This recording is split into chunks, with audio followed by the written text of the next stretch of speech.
I am saving you. I don't know what I'm saving you for, but you are going to be so good when I read you. And it's like...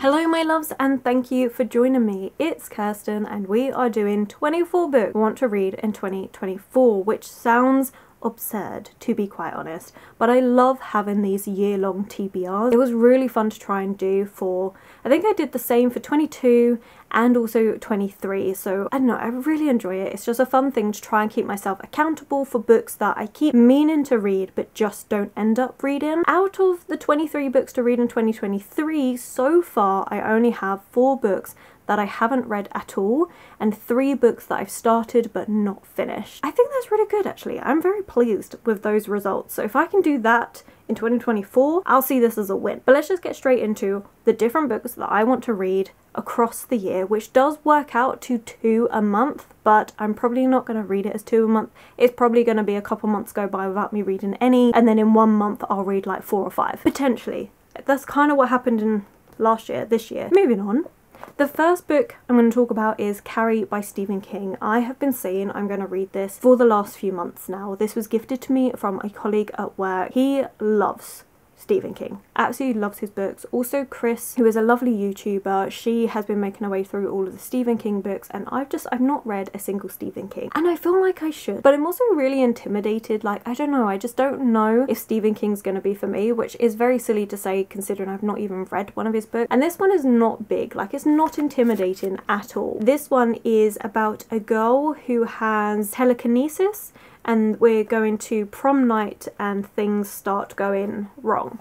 So yeah, I don't know, we're gonna see whether I like it, whether I like his writing or not, and go from there. But I've been saying I'm gonna read this for absolutely ages, so I really should do that. So hopefully putting it on this year-long TBR will be the reminder to be like, no, actually pick this one up and read it. Hopefully. That's the idea anyway. I have a couple of rereads that I would like to do, because in 2023 I didn't really read many rereads, and I love rereading books, so I'm making it a goal in 2024 to actually read more rereads. I would honestly like to do 1 a month. Whether it will be that many, I don't know. I really want to, and one of them is The Secret History by Donna Tartt. I did enjoy this when I first read it, but this was the first like dark academia book I really read, and I liked it, but I kind of got a little bit bored halfway through it, and I feel like I'm actually going to really prefer this on reread now that I've read so many other dark academia books, and this is kind of the one that inspired that genre really. Donna Tartt definitely gets the credit for being the one that started the dark academia subgenre. I think I'm really going to enjoy rereading this one. I also want to annotate it because I read this at a time when I wasn't annotating, and I think I'm really going to prefer this upon reread,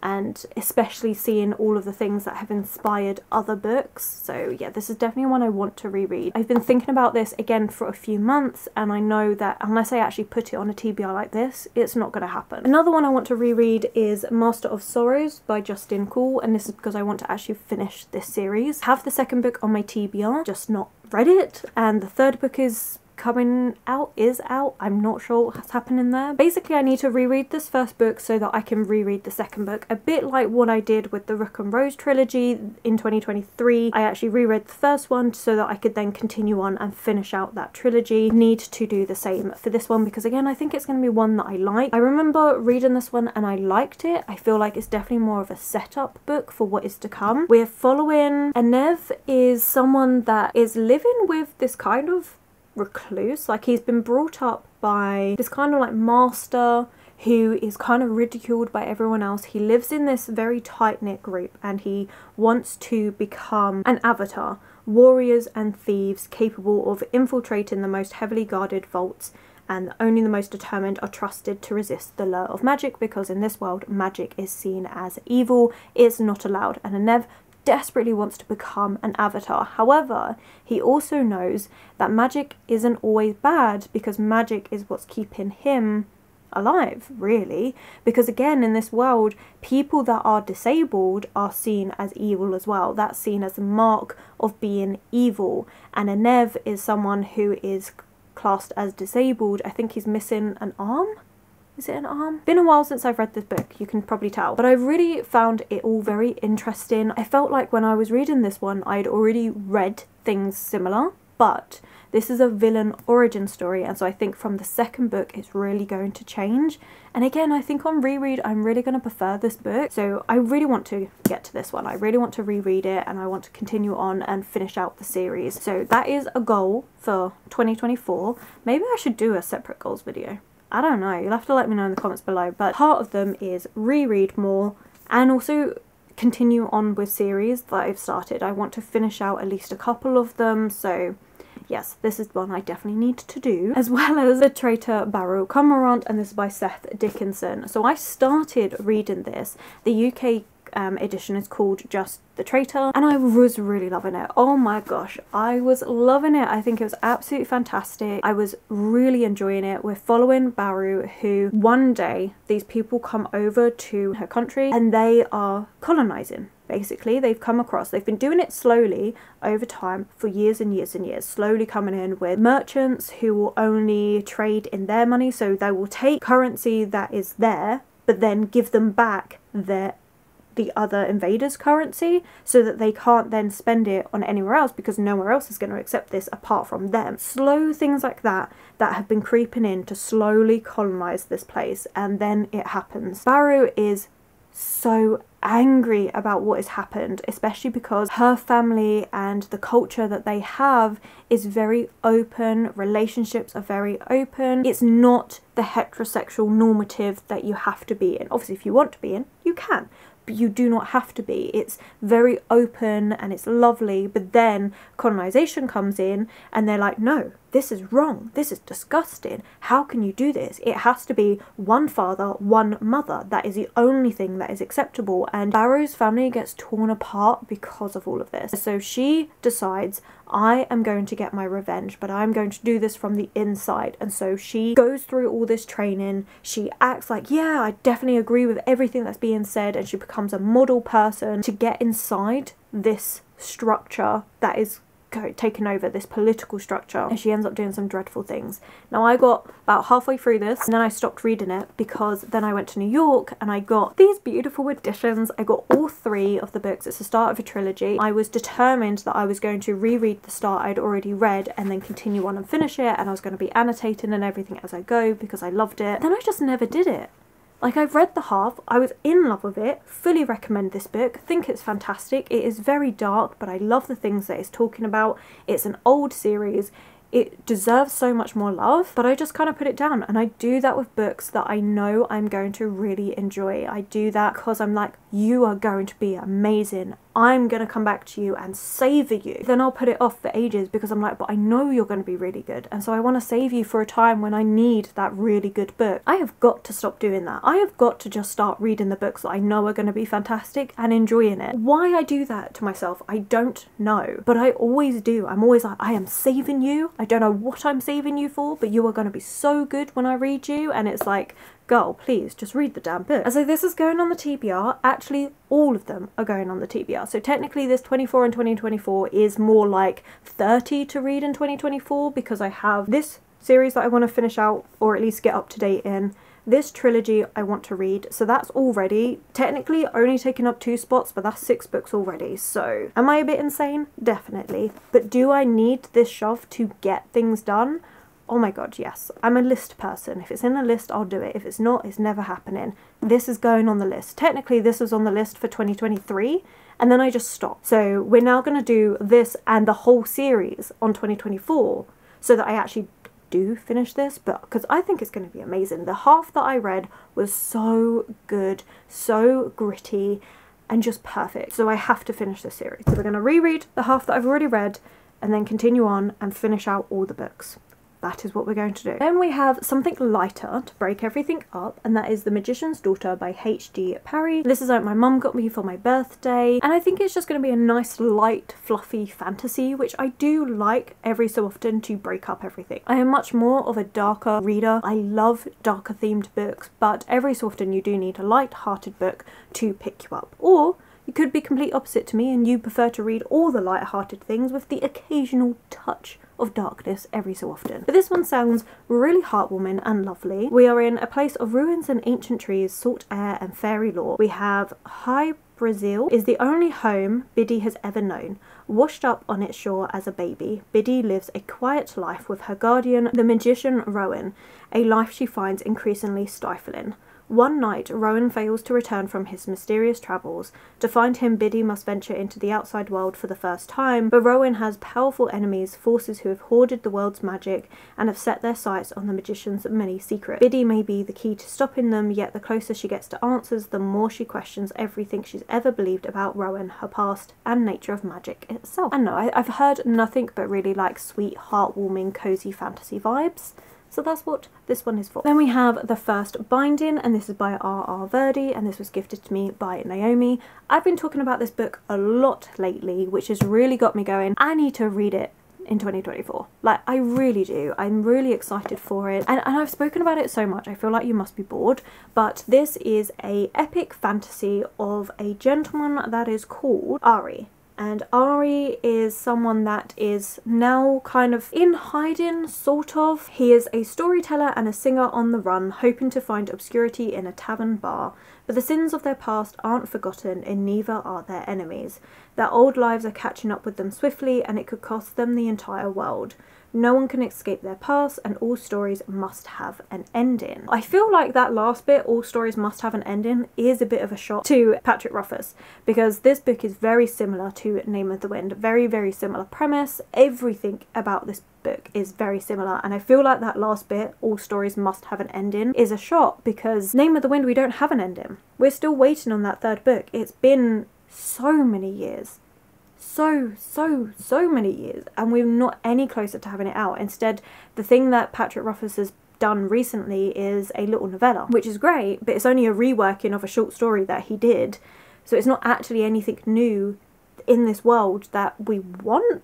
So I feel like that last bit is a little bit of a shot, but that I could also be just interpreting that. But yeah, I'm looking forward to this one. I'm intrigued to see how it goes, because I mean, I mentioned it in all the other videos. If I like a formula of a book, it doesn't bother me if it gets redone on the whole. It depends how it's redone. If it's redone well, in my opinion, I'm going to really enjoy it. Naomi really enjoyed this one, so I'm excited to give this one a try. Empire of the Vampire by J. Kristoff.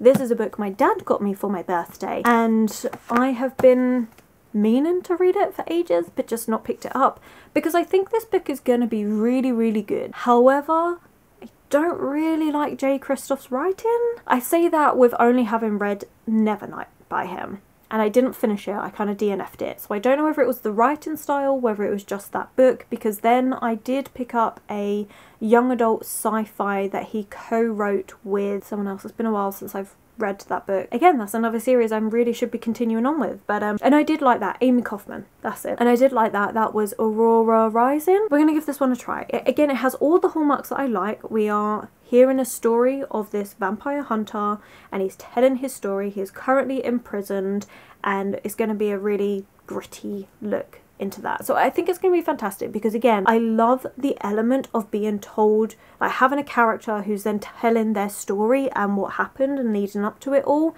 I really love that. It's a formula that really works. So I'm looking forward to it. What I'm not looking forward to is the fact that this writing is teeny tiny, and it's already quite a long book, and the typography is so tiny I'm going to need a damn magnifying glass. But the fact that this is 740 pages with teeny tiny writing is kind of swayed by the fact that we do have beautiful illustrations throughout this book, which I did not realise we were getting, and I really hope the second book also has these gorgeous illustrations, because I probably won't get it in hardback because I like my editions to match, so I will definitely be getting that in paperback when it comes out if I like this first one. So I need to get on and read it. I think the second book is due out very soon, and that will be out in hardback first. So I do have a few months, but yeah, I really want to get to this one. I think what's really making me want to pick up more is the illustrations in this, because I'm like, that does look absolutely amazing. Plus, I like vampire books, So it's about time I actually picked it up and gave J. Christoph a good chance. Back to rereading, we have The Invisible Life of Addie LaRue by V. Schwab. I did put this on my autumn TBR and I just never got around to it, and this is what I mean by I have not been prioritising rereads, and I really want to because I love rereading so much. So this is definitely one I need to get to soon. I loved this book when I first read it. I actually read it, I think, part audiobook, part physically, and then I picked up this one when I went to New York earlier in the year. I love this. I love how floppy it is. I love the size of these. Like, I do really like American books. I think the way they do it is gorgeous, and I just think this is going to be perfect to annotate in. And then I've got my hardback beautiful copy, and I didn't want the UK paperback because it's the exact same thing as the hardback, and I just wanted, this is different, this is nice, and I thought as I'm going there I might as well pick up a copy. So yeah, I can't wait to reread this, annotate it. I think this book has the potential to be one of my favourite books ever, and I really want to film that video of like my top 10 or 12 favourite books ever. But I'm also really hesitant because a lot of the books that I would put in there I've only read the once, and to me a favourite book ever, I need to have loved it even on reread, and that is narrowed down to hardly any book. Or books that, yes, I've reread a lot, but I wouldn't necessarily call them a new all-time favourite. Like, they're not an all-time favourite. I would say some of the books that I have been reading this year and last year outstrip some of those other ones that I have reread loads and loads. And I just feel like The Invisible Life of Addie LaRue is on that list, but I also want to reread it. Whether I'm going to reread it in time before that video, I can say that in the last few years this has been a new favourite that has stuck with me so much, which, considering the amount of books I read, the fact that I can still say this book I think about on a regular basis means a lot. So yeah, I really want to reread this. And in the exact same vein, I really want to reread Jonathan Strange and Mr. Noro by Susanna Clarke. I adored this book. This was my favourite book 2022, and I adored it. And again, I don't stop thinking about it. I loved this so much, and there were slow parts and there was amazing parts, and again we have illustrations in this, and we have footnotes that tell stories within stories. It is just so good. I loved this so much, so I really want to reread, because again, it's like The Invisible Life of Addie LaRue, where I think this is going to become an all-time favourite ever book. And I've only read it the once, but again, the fact that I read it 2 years ago, or almost 2 years ago, like I read it in January 2022, and it was the best book that I read of the whole year, and I still think about it now, it just proves how good this book is. So I really need to reread this one, because I love it. I absolutely love it. I know it's not for everyone, because there are some parts in here that are so slow. And when you read from Mr. Noro's perspective, oh my gosh, he's like dry paper. It's like watching paint dry.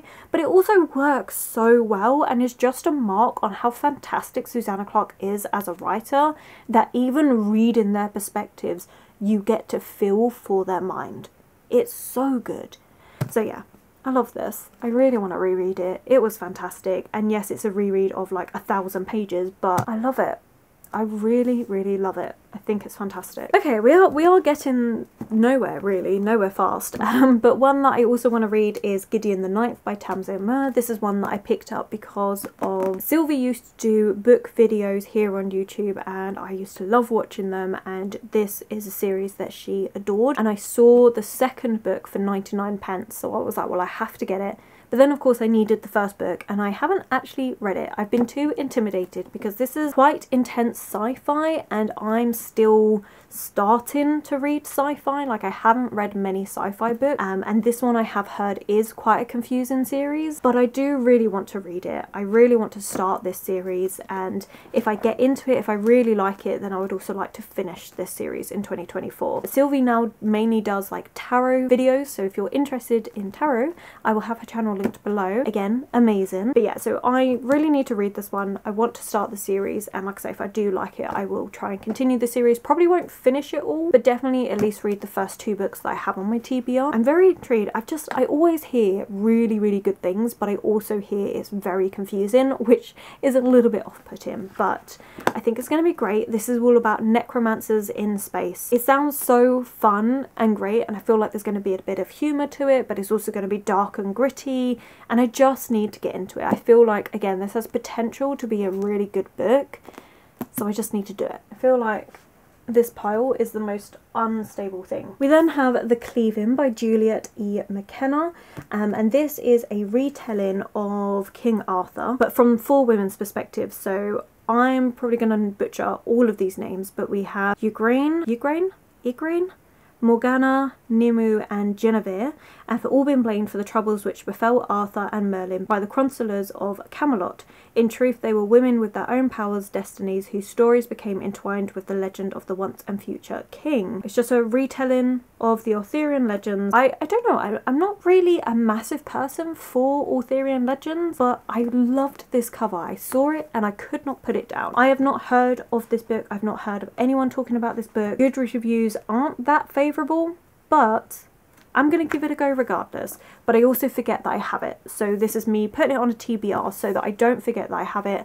and that I can actually pick it up and read it. You'll have to let me know if you read it, what you thought of it, and if you read Arthurian legends, like anything around that. I haven't. The only thing I know is the Sword in the Stone Disney film. Was it a Disney film? It was a childhood film, Sword in the Stone.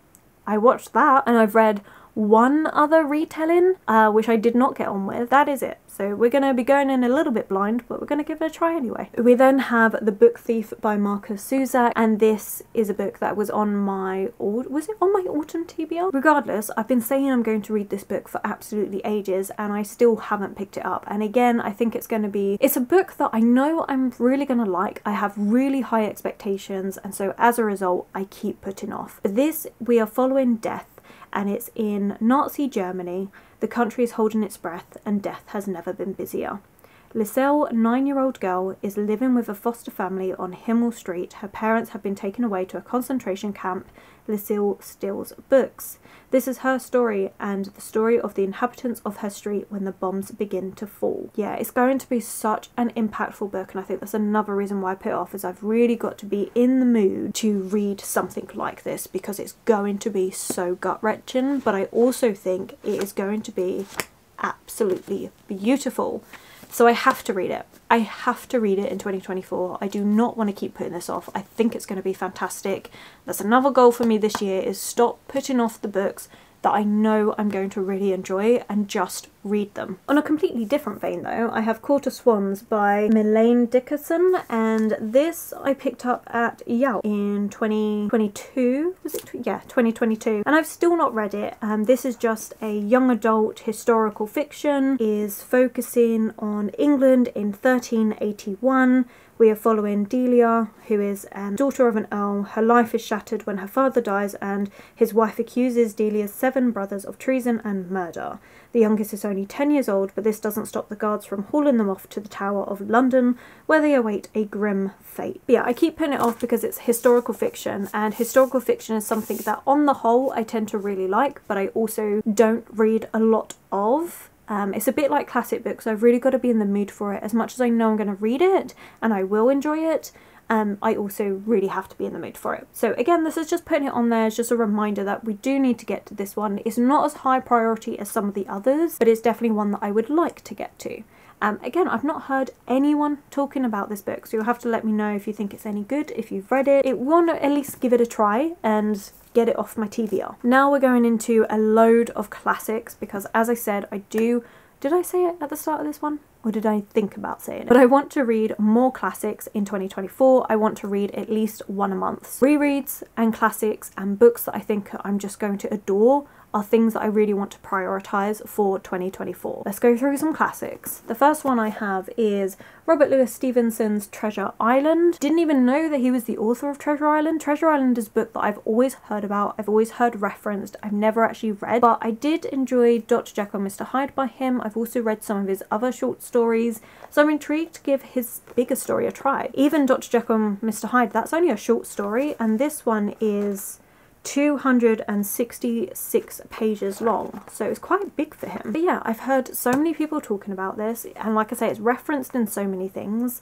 so I feel like I know it, but I've not actually read it, and I don't actually know what it's about. We have a old sailor known as Billy Bones arrives at the inn of young Jim Hawkins' parent, and it's the start of an adventure beyond anything he could have imagined. It's an adventure book. I don't mind adventure books. I've read one other adventure classic, which was by Sir Arthur Conan Doyle, and I liked it. It wasn't my favourite, but I still loved the writing of this era. Like, I love classics. The way they write books is just so gorgeous. We need to give this one a try. We also have The Wind in the Willows, and this is by Kenneth Grahame. I have a whole video planned around this book because it's only a short one. It's 192 pages long. I've never read it. I don't know, I think it's going to be a really cute, wholesome read. It's also illustrated. It's a children's classic, and we have talking animals. We have rat, mole, badger, and the preposterous Mr. Toad. So I really need to just read this one and have a fun time, and like I say, I do have a video planned all around this book. Definitely going to be coming to you. Ooh, maybe we could do it in winter. I feel like because there's snow on the cover, that would work really well. Maybe we could do that. Okay, well yeah, this one's definitely moving up the list because we need to get that one read and do that video. Vette by Charlotte Bronte is one I really need to read. I want to reread Jane Eyre. I was going to do it at the end of this year. Haven't actually done that. Really need to reread Jane Eyre. But also I want to read more books by Charlotte Bronte because I haven't, and I really should. So Vette is sometimes claimed as her greatest and most mature work. It's her most autobiographical novel and draws on her own unhappy experiences as a governess in Brussels to create a powerful study of unrequited love. Lucy Snow is alone without friends or family when she sets sail from England to find work at a girls' boarding school in the town of Vette, which she struggles with unruly pupils and with her own troubling passions, first for the school's English doctor and then for a professor, Paul. I need to read it. I need to read more of her writing. I have said for years and years and years that Jane Eyre is my favourite classic book, and I've never reread it. I've also never read any more of Charlotte Bronte's works. So can I really say that Charlotte Bronte is a favourite author if I haven't read more than one book and I haven't reread it? That's the question I need to solve in 2024. I also have North and South by Elizabeth Gaskell. I was told that if I like Jane Austen, I'm going to like this. So of course I picked it up. I've read all of Jane Austen's books and I really, really love them. They are so lovely, and so I would really like to read this one. Probably like springtime going into summer. I think it's going to be a perfect time to read this book. And this one is a compassionate, richly dramatic novel which features one of the most original and fully rounded female characters in Victorian fiction, Margaret Hale. Sounds really good. Sounds really nice. So yeah, I'm really looking forward to reading this one. We then also have The Name of the Rose by Umberto Eco. This is an Italian classic and one that my mum picked up for my birthday and I really need to read. And this one does sound really good. It sounds like it's going to have all the things that I like because we have cults, murders, we have secret symbols and coded manuscripts and lots of things going on. It's set in 1327 and we are following Brother William, who is trying to investigate what is happening. It sounds really, really good. I really want to get this one read soon. I have high expectations for this one. I think it's going to be fantastic, and I'm mainly putting this one on the list so that I don't forget to read it, because again I do that where I'm like, oh, love this book, really think it's going to be great, and then just forget about it when it comes to like my TBR games. I need to stop doing that and prioritise this. That's why it's on this yearly TBR. We then have The Haunting in Hill House by Shirley Jackson. This was on the 23 books to read in 2023, but I just never got round to it. I did mean to read it for my October readathon, never had the time for it, so I need to stop putting it off and just pick it up. It's a short book, so this is me putting it on. Again, probably will be put off until October again because it's Halloween. I feel like it's going to be perfect. This is a spooky horror book that I think is going to be really good, but I also think it's going to be a little bit weird because I've read Shirley Jackson's writing just in a short story collection and it was weird. So I feel like that's kind of what I'm expecting from here. But yeah, I've got to stop putting it off. So this is a carryover from 2023. We also have The House on the Strand by Daphne du Maurier. I've only read Rebecca by Daphne du Maurier and I really want to read more of their works. This one I picked up Thrifted and it's just been sat on my TBR for a little while. Don't know anything about this one. Dick Young's friend, Professor Magnus Lane, offers him an escape from his troubles in the form of a new drug. Dick finds himself transported to the 14th century Cornwall. There, in the manor of Widreth, the domain of Sir Henry Champerman, he witnesses intrigue, adultery and murder. The more time Dick spends consumed in the past, the more he withdraws from the modern world. With each dose of the drug, his body and mind become addicted to this other world, and his attempts to change history bring terror to the present and put his own life in jeopardy. I feel like it's going to be an interesting one. I don't know, I just want to give Daphne du Maurier another go because I really liked Rebecca. We then have F. Scott Fitzgerald's Tender as the Night, again picked up Thrifted. A lot of the classic books I pick up Thrifted, and this one is because I read The Great Gatsby. Again, I've read that once. and I liked it. It was such a long time ago I couldn't actually tell you what it's about, but I want to read more of his works. I also want to read the book by Zelda Fitzgerald, who was the inspiration behind a lot of these books, and it's been argued. I read a biography about Zelda Fitzgerald where her writings were actually lifted word for word into these books, and Fitzgerald saw it as, well, she's my wife, so it's my property, so I'm allowed to use it. Very tangled mess going on there. But yeah, I do want to read this one. I know it's not as hyped as other works, like The Great Gatsby is seen as like his best work, and then from there they kind of seem like a messy shambles. They were very much a messy couple. I want to at least give it a try, because I have it, so I should read it. And then we're down to the last three. We have Anne Radcliffe's The Mysteries of Udo. This is a book I picked up thrifted again, and picked it up because Gavin loves it, from Gavin Who Reads It All. Recently changed his channel name. I think it's great. I love seeing the growth that he's gone through. It's been absolutely amazing. I love his channel so much. Anne Radcliffe is one of his favourite classic authors, so of course I had to pick it up. So I would really like to read this. Plus this one is also mentioned a lot in Jane Austen's Northanger Abbey, and a few other classic books also comment on this one a lot, so I really want to read it to see what they were commenting on. I'm really looking forward to this one. This is a gothic book. We're following Emily, who finds herself imprisoned in her evil guardian Count Montoni's gloomy medieval fortress in the remotes of Apennines. Terror is the order of the day inside the walls of Udolpho as Emily struggles against Montoni's rapacious schemes and the threat of her own psychological disintegration. Sounds absolutely fantastic. Okay, then we have War and Peace, and I have started this one. I am up to page 278, volume 1, chapter 16, and I did start it. I am annotating it. I have a very extensive annotating key. I need to continue on with this one. I was doing a War and Peace reading vlog for this, which I might do because I've still got all the footage I've done so far. The problem that I have with Leo Tolstoy's writing isn't that it's not good, because it is very good. It's just very dry at times, and I am finding the parts where we're at war is very drawn out and I'm struggling to get into. However, the parts where we're not at war, I am loving, and I love all the commentary that is going on. We do follow so many different characters. It's a lot to keep track of. It's enough that I know the basis of what's going on, and I do enjoy this. I just need to actually like give myself the pressure to actually finish it. I did separate it into sections, and I had an idea that I was going to finish this over 8 weeks, reading 150 pages a week, and I do really want to finish this.